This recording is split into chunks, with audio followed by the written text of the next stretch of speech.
kitang-kita nila. Paano po winalang hiya? Ha?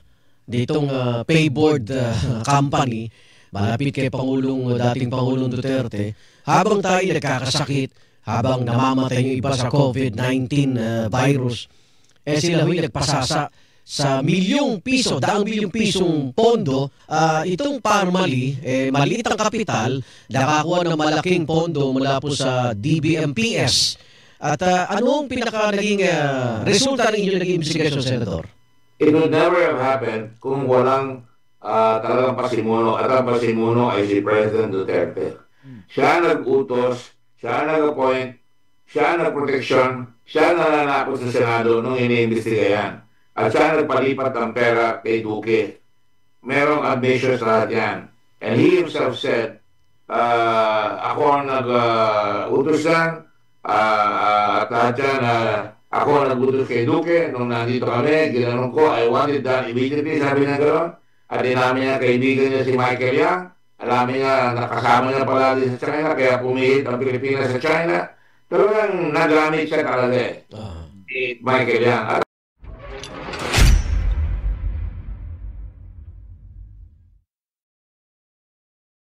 Okay, eto. Isa sa mga bubuksan po ni Ombudsman Boying Rimulya pagkaupo niya, nabanggit ito, Parmali. Alam niyo, sinubaybayan ko po itong Parmali. Nakaso habang iniimbestigahan ng Senate Blue Ribbon Committee. Kahit work from home sila. At lumitaw na nga yung iba. Napakulong pa nga dito sa Pasay City Jail iba. At mayroon mga rekomendasyon na po itong Senado. Kitang-kita nila. Paano po winalang hiya?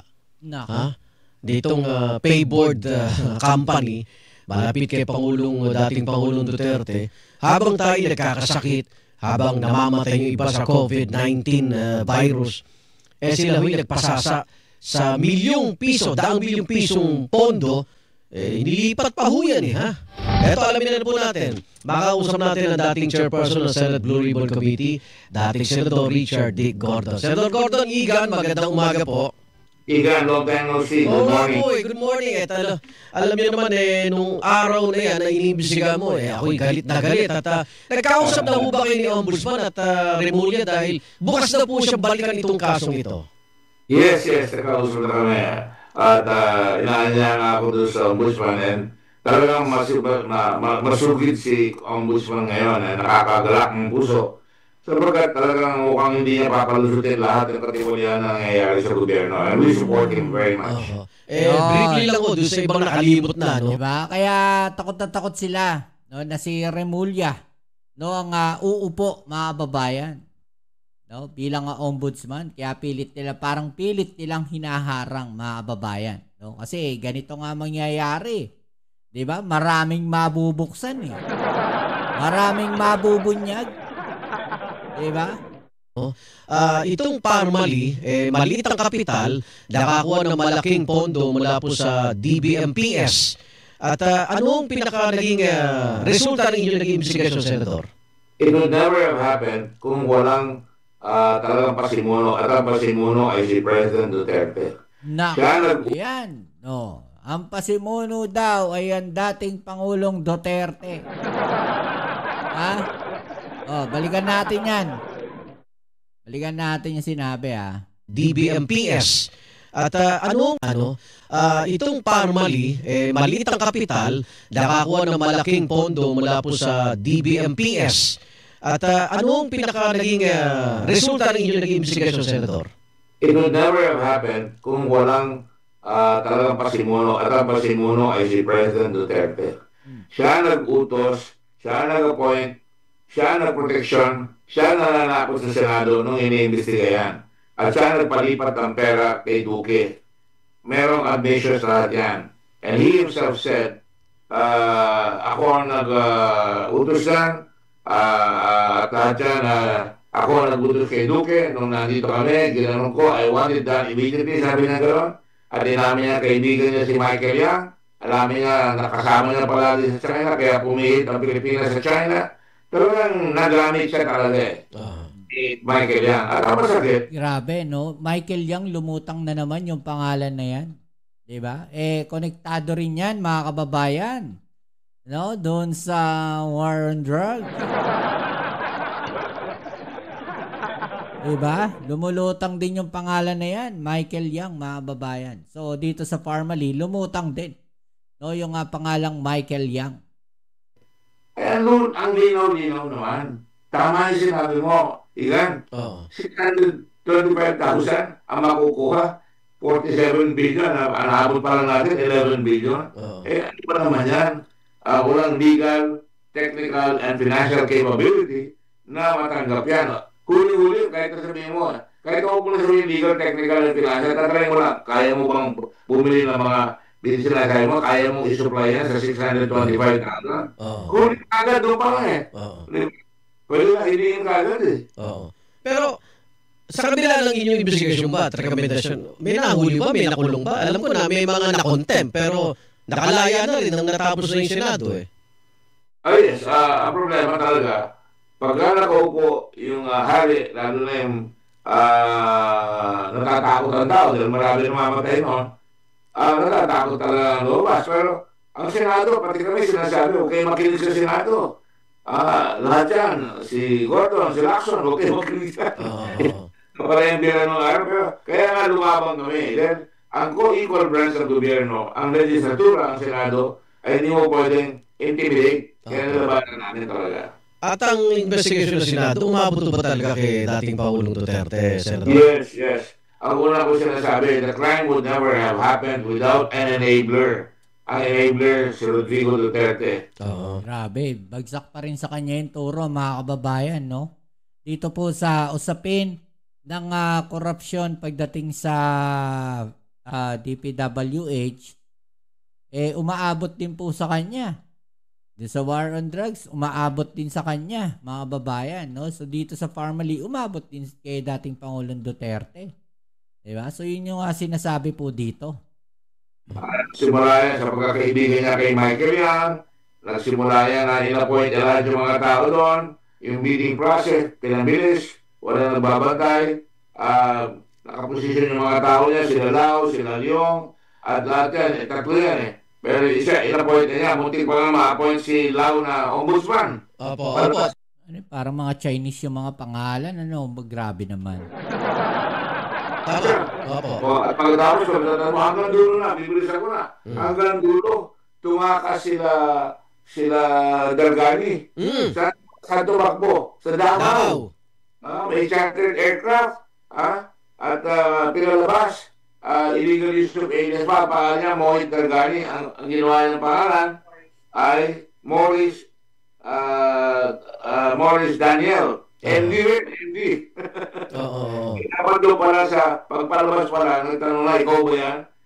Ang insura mo, Indian, pero Morris Daniel, ang insura mo. Ito ang pinawalan talaga.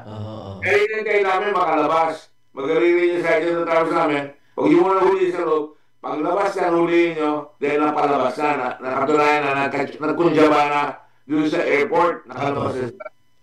Bilang anti-grab buster din, ito, alam ko, very personal sa itong Parmali dahil talagang pinuso mo lahat din ng, sa kabila ng, nakatandaan ko noon, kung ano-ano name calling na ginawa sa iyo ni dating Pangulong Duterte. Pero, may mangyayari ba? At eto, sa nangyayari ngayon sa mga flood control projects, sa tingin mo, pag-asa pa ba? Yun ang tanong ng publiko eh. Wala rin mangyayari dyan. Huwag natin bibitawan. Yes. Tabang media. Tama yan. Binuksan ngayon yung hearing. Yung itong tinatawag natin BICAM, di ba? Opo. Institutional change yan. No? Dapat binuksan ng araw pa yan. Pero yung matindi dito, malinaw na talagang nabunyag na yung mga ibang kawani ng gobyerno. May mga congressman, may mga senador. Hilahin na natin yung isla na yan. Yung malaki, darating yan. Sa pagkatanaw-umpisahan yan, makikita mo sa Peru. Yun yung sinasabi natin, mga babayan. No, atat itong mga DDS kasi. Gusto kasi nila mangyari, ipinpoint kagad kung sino yung mastermind. Kasi simple lang 'di ba? Simple lang Ang gusto nilang ituro kaagad si Romualdez, 'di ba, mga babayan? Ang ating Pangulong Bongbong Marcos, kinokone-konekta na nila 'yan. No? So ito, yung sinasabi kasi natin, yung parang yung sinasabi dito ni former Senator Gorton, mga babayan. unti-untiin mo lang. No, yung investigasyon, darating ka rin dun sa mismong head niyan, dun sa pinakamalaking isda. 'Di ba? Doon ka muna sa baba. At pagka nasa baba kasi, pwede ka makakuha ng mas maraming ebidensya. 'Di ba? So kasi, ang gusto nila mangyari, diretso kagad. Hindi pwedeng ganon. Unti-untiin mo. Tuloy natin. Yung babaeng presidente doon, tinanggal. Bago siya, mga 6 atang presidente, nagpresidente doon, bakit sila natatanggal nila yung presidente nila? Napapakulong nila. Sa Korea, napapakulong nila yung mga presidente nila na nangurakot. Dito, pinapatawad. Hindi na papayagan ng tao patawarin o bigyan ng pardon pagka nahuli. Dapat ganun eh. Pag nahuli na yan, talagang mahirap nang umuli dyan. Okay. Balikan ko yung parmali lang, Senador. Paano yung kung umabot nga kay dating Pangulong Duterte, nakakulong na sa The Hague? Anong mga direksyon ng ombudsman dito? Well, tutuloy yan. Dahil may ebidensya laban sa kanya, malakas. At kung nandun nakakulong siya, i-archive mo na yung kaso niya. Pero tutuloy sa iba. Kung makabalik siya dito, tuloy ang kaso. Dahil wala jurisdiction tayo, nandun sa kabilang ibayo ng mundo yun eh. But nonetheless, tingnan mo, mahaba ang braso ng batas eh. Aabutin ka eh. Babanggit ko lang si Senator Bongo, chairman siya ng Senate Committee on Health. Umupo siya sa press conference ni dating Pangulong Duterte. Umabot din ba sa kanya itong parmali issue na to? Kalahin ko. Alam mo, maganda yung sinabi mo ng Department of Health, siya Committee on Health.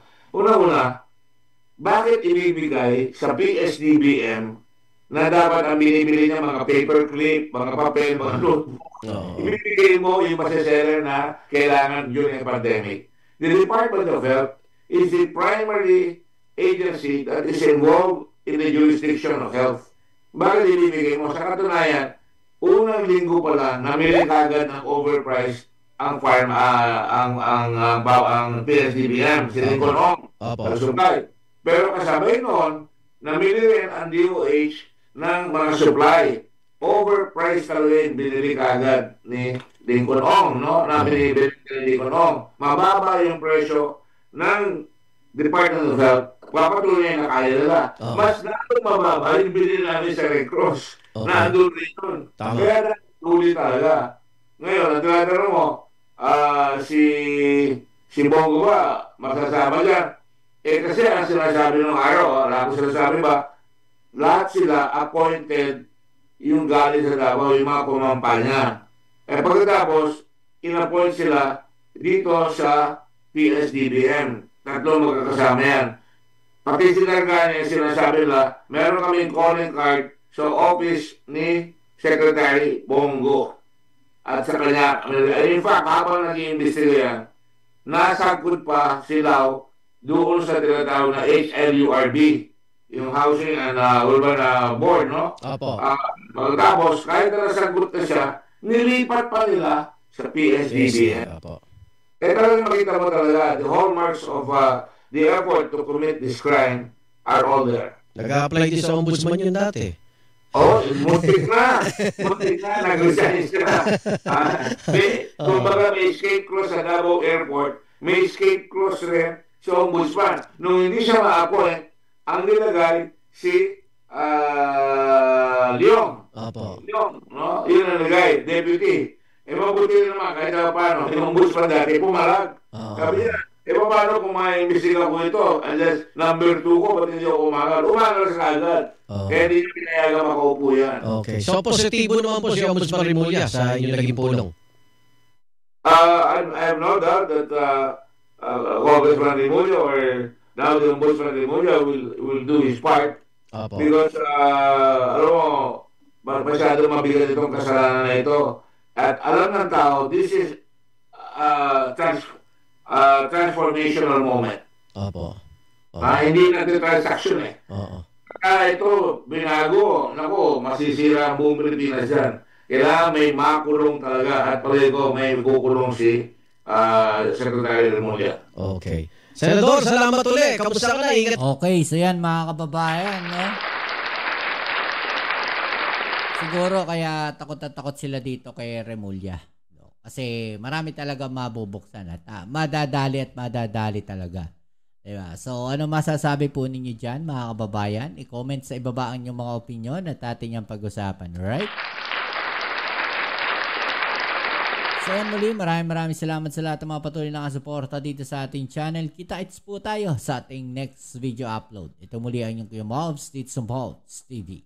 Peace. I'm out.